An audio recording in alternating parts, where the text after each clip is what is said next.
En agriculture, on parle beaucoup du sol et à juste raison. Mais on doit aussi s'intéresser à l'air et à tout ce qui nous échappe, qu'il faudrait au contraire mieux incorporer dans la terre pour réaliser des économies.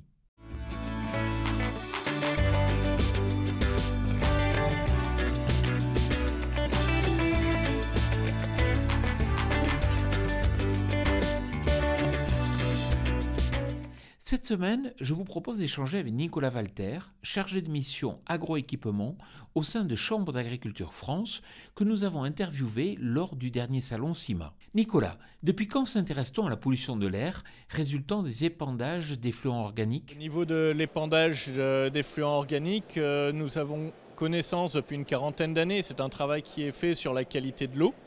Mais seulement depuis une dizaine d'années, on a pris conscience de la pollution atmosphérique par les émissions de gaz azotés. Et donc aujourd'hui, il existe un certain nombre de solutions technologiques qui permettent de réduire ces pollutions atmosphériques. Justement, quelles sont ces solutions? L'épandage aujourd'hui se fait majoritairement sur les effluents liquides avec des bus palettes. Les bus palettes, ça projette le lisier et ça couvre l'intégralité du champ, mais c'est très émissif puisqu'on n'a aucun type d'enfouissement, aucune précision lors de l'épandage. La première solution qui existe et qui est connue depuis une bonne dizaine d'années, c'est l'épandillard. Les pandillards, ce sont des tubes, des canules qui vont déposer le lisier au niveau du sol. Ça permet déjà de diminuer d'une bonne partie, à environ 30 à 50%, les émissions. Et les solutions techniques les plus innovantes, les plus performantes pour diminuer les émissions, c'est ce qu'on appelle les injecteurs ou enfouisseurs, à disque ou à dents. L'intérêt là, c'est que même sur de l'herbe, on va venir fendre le sol pour déposer le lisier dans des petits sillons et on va vraiment diminuer les émissions de gaz atmosphériques et c'est ce qu'il y a de plus performant.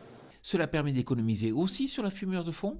Alors oui, les solutions technologiques qui existent sont vraiment là pour améliorer l'apport au champ des effluents liquides, pour pouvoir valoriser au mieux l'azote qui est contenu dedans, et également le pK. On parle beaucoup des émissions azotées, mais il ne faut pas oublier qu'il y a aussi du phosphore et du potassium, et c'est des éléments nutritifs très importants pour les plantes. Donc toutes ces solutions technologiques ont un intérêt pour l'agriculteur. Merci Nicolas. Quant à moi, je vous retrouve la semaine prochaine sur TV Agri pour un nouveau regard porté sur l'agroécologie. Bonne semaine à toutes et à tous.